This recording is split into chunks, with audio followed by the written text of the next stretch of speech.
पिछले वीडियो में हमने पढ़ा what is a junction transistor. ठीक है, तो इस वीडियो में हम समझेंगे कि एक जंक्शन ट्रांजिस्टर कैसे काम करता है। हमारे पास आप देख लेते हैं एक पीएनपी टाइप ट्रांजिस्टर है। ठीक है, इसको हम क्या कर रहे हैं, इसका जो इमिटर बन गया, ये हमारा इमिटर हो गया, ये बेस हो गया और ये कलेक्टर हो गया। जैसा कि पिछले वीडियो में मैंने बताया आप लोगों को कि जो इमिटर बेस जंक्शन होता है एक ट्रांजिस्टर का, उसको हम फॉरवर्ड बायस करते हैं। यहाँ पर देख लीजिए आप, मैंने पी टाइप सेमीकंडक्टर को पॉजिटिव के साथ कनेक्ट किया, एन टाइप सेमीकंडक्टर को नेगेटिव के साथ कनेक्ट किया, तो जो हमारा इमिटर बेस जंक्शन हो गया ये हमारा फॉरवर्ड बायसिंग में चला गया।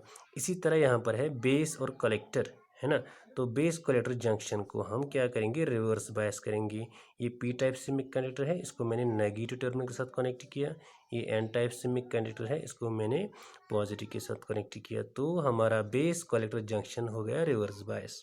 ठीक है, अब जो ये यहाँ पर मैंने बैटरी फॉरवर्ड बायस में जो मैंने बैटरी यूज़ की है, इसकी जो पोटेंशियल है, वोल्टेज है, VEB इसका मैंने नाम रखा है।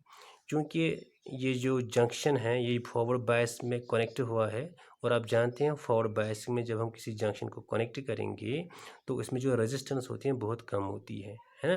तो फॉरवर्ड रेजिस्टेंस बहुत कम होगी या जंक्शन की रेजिस्टेंस बहुत कम होगी, तो हमें जो बैटरी चाहिए, बैटरी उसकी जो स्ट्रेंथ होगी या उसका जो पोटेंशियल होगा वो ज़्यादा नहीं होना चाहिए, बिकॉज इसका जो पोटेंशियल होगा वो बहुत कम होगा। और हम कितना लेते हैं, 1.5 वोल्ट, ऑलमोस्ट 1.5 वोल्ट बैटरी लेते हैं हम यहाँ पर, बिकॉज हमें ज़्यादा पोटेंशियल चाहिए नहीं, बिकॉज जो जंक्शन है इसकी रेजिस्टेंस बहुत कम है, तो ये जो मेजॉरिटी कैरियर्स हैं ईजिली फ्लो हो जाएंगे, है ना। लेकिन यहाँ पर जो रिवर्स बायस में जो रिवर्स जंक्शन होता है हमारे पास, इसकी जो रेजिस्टेंस होती हैं बहुत ज़्यादा होती हैं। तो इसमें जो हम बैटरी को कनेक्ट कर रहे हैं, इसकी जो पोटेंशियल हम लेंगे, इसका जो वोल्टेज लेंगे वो बहुत ज़्यादा लेते हैं हम। ठीक है, कितना लेते हैं, ऑलमोस्ट 45 वोल्ट लेते हैं। तो रिवर्स जंक्शन में, रिवर्स बायस में जो हम बैटरी कनेक्ट करेंगे उसकी पोटेंशियल, उसका वोल्टेज बहुत ज़्यादा लिया जाएगा, 45 वोल्ट के करीब। और यहाँ पर फॉरवर्ड बायस जो emitter base junction forward biasing में उस पे जो हमने पोटेंशियल लिया है डेट इज़ ऑलमोस्ट बहुत कम होता है, ऑलमोस्ट 1.5 वोल्ट के करीब। ठीक है, ठीक।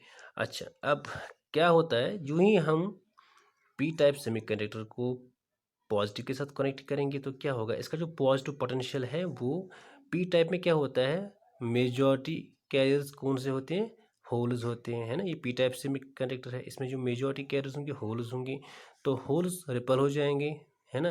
तो ये जब रिपल हो जाएंगे they will move through junction, ये जंक्शन की ओर जाएंगे टुवर्ड्स बेस, है ना। इस जंक्शन को क्रॉस करेंगे और जाएंगे बेस में। अब बेस क्या है, बेस है N type semiconductor. N type semiconductor चूंकि ये बेस है और ये लाइटली डोप्ड है, एन टाइप सेमीकंडक्टर है, तो इसका मतलब ये है कि इसमें जो मेजॉरिटी कैरियर्स होंगे वो कौन से होंगे, इलेक्ट्रॉन्स होंगे, because it is N N type semiconductor. लेकिन चूंकि ये बेस है ना, मैंने इसको बेस बनाया हुआ है, तो इसका मतलब ये है बेस को हम बहुत लाइटली डोपिंग करते हैं, है ना। इट इज़ लाइटली डोप्ड, तो लाइटली डोप्ड से क्या होगा, इसमें जो कंसंट्रेशन ऑफ इलेक्ट्रॉन्स होगी वो बहुत ही कम होगी। तो बेस में इलेक्ट्रॉन्स ही होते हैं एज मेजॉरिटी कैरियर्स, लेकिन होंगे बहुत ही कम, बिकॉज ये लाइटली डोप्ड है। ठीक है, तो चूंकि यहाँ पर बहुत कम इलेक्ट्रॉन्स हैं और यहाँ से बहुत ज़्यादा होल्स आ रहे हैं, बिकॉज पी जो है ये इसकी डोपिंग बहुत ज़्यादा करते हैं हम, है ना। ये इमिटर है और इमिटर की हम डोपिंग बहुत ज़्यादा करते हैं, तो यहाँ से क्या होगा, ये जो होल्स क्रॉस हो जाएंगे टुवर्ड्स बेस, तो बेस में कुछ बहुत कम इलेक्ट्रॉन्स हैं, तो ये जो बहुत कम इलेक्ट्रॉन्स हैं ये रिकम्बाइन हो जाएंगे बेस के होल्स के साथ, है ना। तो holes and electrons will combine, लेकिन कितने इलेक्ट्रॉन्स और होल्स कंबाइन हो जाएंगे, बहुत ही कम होंगे। कितना होगा, ऑलमोस्ट 5%।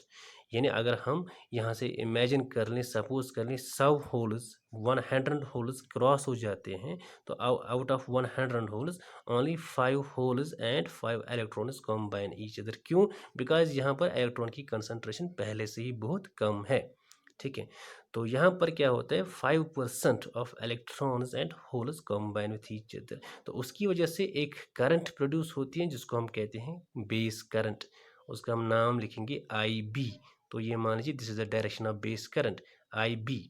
और यहाँ से जब होल्स ट्रांसफर हो रहे हैं, क्योंकि इसका नाम है इमिटर, तो इस करंट को हम क्या नाम रखेंगे, इमिटर करंट।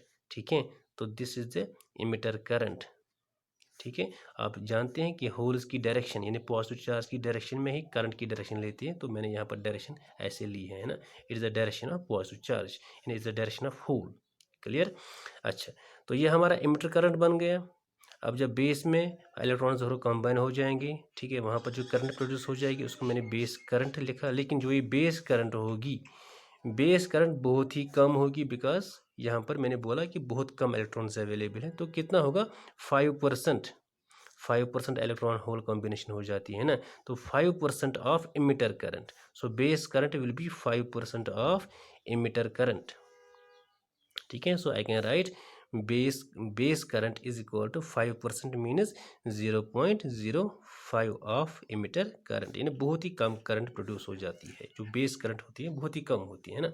अच्छा, तो 5% जो कंबाइन हो गया यहाँ पर, तो जो बाकी 95% जो होल्स है ना, वो जाएंगे सीधे कहाँ जाएंगे? Towards collector. ये हमारा कलेक्टर है ना, तो सीधे जाएंगे कलेक्टर। क्यों जाएंगे टूवर्ड्स कलेक्टर? हालांकि कलेक्टर में आप देखते हो, कलेक्टर में ये भी एक पी टाइप से कंडक्टर है, तो इसमें भी होल्स ही होंगे, है ना। तो ये होल्स कैसे जाएंगे इस वाले होल सेक्शंस में? इसीलिए बिकॉज ये जो है ये यहाँ पर नेगेटिव के साथ कनेक्ट किया, तो ये जो नेगेटिव है ना, नेगेटिव पोटेंशियल जो बैटरी का है, ये नेगेटिव पोटेंशियल इन होल्स को अपनी ओर खींचेगा। तो 5% होल्स कॉम्बाइन हो जाएंगे यहाँ पर, बनाएंगे बेस करंट, और जो 95% होल्स हैं वो क्रॉस हो जाएंगे टुवर्ड्स कलेक्टर। ठीक है, शाबाश। अच्छा, अब वो क्रॉस हो गई टुवर्ड्स कलेक्टर, तो उसकी वजह से जो करंट प्रोड्यूस हो जाएगी उसको हम कहते हैं कलेक्टर करंट। ठीक है, सो उसको हम कहेंगे collector current. So this the direction of collector current.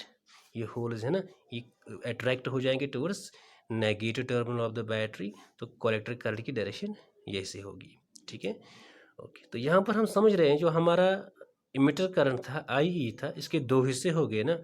एक हिस्सा जो बेस करंट की ओर, और दूसरा हिस्सा जो कलेक्टर करंट बन गया। ठीक है, तो हम लिख सकते हैं जो हमारा इमिटर करंट है that is basically equal to base current plus collector current. ये दूसरा रिलेशन बन गया है ना, हमारे ट्रांजिस्टर का ये दूसरा रिलेशन। इमिटर करंट के दो हिस्से होते हैं, 5% बेस करंट और 95% कलेक्टर करंट। ठीक है, अच्छा, अब क्या होता है, जो ही कलेक्टर, जो ही ये होल्स यहाँ ट्रांसफर हो जाते हैं, ठीक है, ये जो नेगेटिव टर्मिनल ऑफ बैटरी है, चूँकि ये कितना है 45 वोल्ट है ना, इसका पोटेंशियल बहुत ज़्यादा है, तो यहाँ से इलेक्ट्रॉन्स आ जाते हैं, नेगेटिव टर्मिनल से इलेक्ट्रॉन्स निकलते हैं, वो इलेक्ट्रॉन्स इन वाले होल्स के साथ कंबाइन हो जाते हैं। ठीक है, तो इससे क्या होता है? न्यूट्रलाइजेशन इफेक्ट होता है, यानी न्यूट्रलाइज, होल्स न्यूट्रलाइज हो जाते हैं, बिकॉज यहाँ से इलेक्ट्रॉन्स आएंगे, तो यहाँ से होल्स आ रहे हैं, तो यहाँ पर पी टाइप सेमीकंडक्टर में या कलेक्टर में न्यूट्रलाइज हो जाएंगे सभी होल्स। ठीक है, अच्छा, जब ये न्यूट्रलाइज हो जाएंगे, चूँकि यहाँ से उस टाइम पे जब करंट फ्लो होती है तो हीटिंग इफेक्ट होता है, तो हीटिंग इफेक्ट से क्या होगा? इमिटर में जो कोवेलेंट बॉन्ड्स होंगे वो ब्रेक होना शुरू हो जाएंगी, तो यहाँ पर कुछ कोवेलेंट बॉन्ड्स ब्रेक हो जाएंगी। जब कोवेलेंट बॉन्ड्स ब्रेक हो जाएंगी तो वहाँ से निकलेगा इलेक्ट्रॉन और निकलेगा होल। एक कोवेलेंट बॉन्ड के ब्रेक होने से क्या निकलता है? Electron and whole. होल कहाँ जाएगा? होल जाएगा टुवर्ड्स राइट साइड, और जो इलेक्ट्रॉन है, इलेक्ट्रॉन को ये पॉजिटिव पोटेंशियल अपनी ओर खींचेगा, सो इलेक्ट्रॉन यहाँ से मूव हो जाएगा। ठीक है, तो जितना यहाँ से इलेक्ट्रॉन्स जाएंगे टुवर्ड्स कलेक्टर, वहाँ पर न्यूट्रलाइजेशन हो जाएगी, सब होल्स न्यूट्रलाइज हो जाएंगे, उसी हिसाब से यहाँ पर इलेक्ट्रॉन्स क्रिएट हो जाएंगे because of the breaking of covalent bonds, है ना। तो कोवेलेंट बॉन्ड्स की ब्रेक होने की वजह से यहाँ पर इलेक्ट्रॉन निकलेंगे, वो इलेक्ट्रॉन जाएंगे इस वाले पॉजिटिव पोटेंशियल की, तो they will be attracted towards the by this positive potential of the battery, है ना। तो जब वो इलेक्ट्रॉन्स यहाँ जाएंगे, अच्छा, फिर जब आगे जाएंगे इलेक्ट्रॉन्स, तो आगे क्या है? आगे अब इलेक्ट्रॉन या तो यहाँ जाएंगे या तो यहाँ जाएंगे, अब दो रास्ते हैं इलेक्ट्रॉन्स के पास। अब क्या करेंगे, क्योंकि यहाँ पर ये जो इलेक्ट्रॉन और होल कंबाइन होता है ना, अब वहाँ पर इलेक्ट्रॉन नहीं है ना, और यहाँ से होल्स आते रहते हैं, अब इलेक्ट्रॉन यहाँ पर है ही नहीं, तो यहाँ पर इलेक्ट्रॉन की जो डिफिशिएंसी है कैसी कंप्लीट हो जाएगी? ये जो इलेक्ट्रॉन्स यहाँ से निकलते हैं, इसका 5% इलेक्ट्रॉन कहाँ जाएगा? यहाँ टुवर्ड्स बेस। तो 5% of electrons will move towards base, और जो बाकी 95% ऑफ इलेक्ट्रॉन्स हैं वो जाएंगे टुवर्ड्स दिस रीजन और जाएंगे कलेक्टर में, है ना। तो इससे क्या होगा? इससे हम ये समझते हैं कि जो हमारा पीएनपी टाइप का जंक्शन ट्रांजिस्टर है, इसमें मूव क्या होता है, होल्स मूव हो जाते हैं ना, होल्स हो जाते हैं move from emitter to base, from base to collector, है ना। लेकिन बाहर से क्या होता है मूव, एक्सटर्नल सर्किट जो हमने वायरिंग बैटरी वगैरह लगा दी है, इसमें क्या होता है, इसमें इलेक्ट्रॉन मूव हो जाता है। तो अंदर से होल्स, एक पीएनपी ट्रांजिस्टर में जो करंट होती है that is because of the holes, लेकिन in external circuit that is because of the electrons. ठीक है, so this is how PNP transistor basically works. इसी तरह एग्जैक्टली यही फिनोमिनन होता है, एग्जैक्टली यही प्रोसेस होता है अगर हम एनपीएन ट्रांजिस्टर लेते हैं, एग्जैक्टली बिल्कुल सेम होता है वहाँ पर भी। ठीक है, तो I hope you have understood this. Thank you.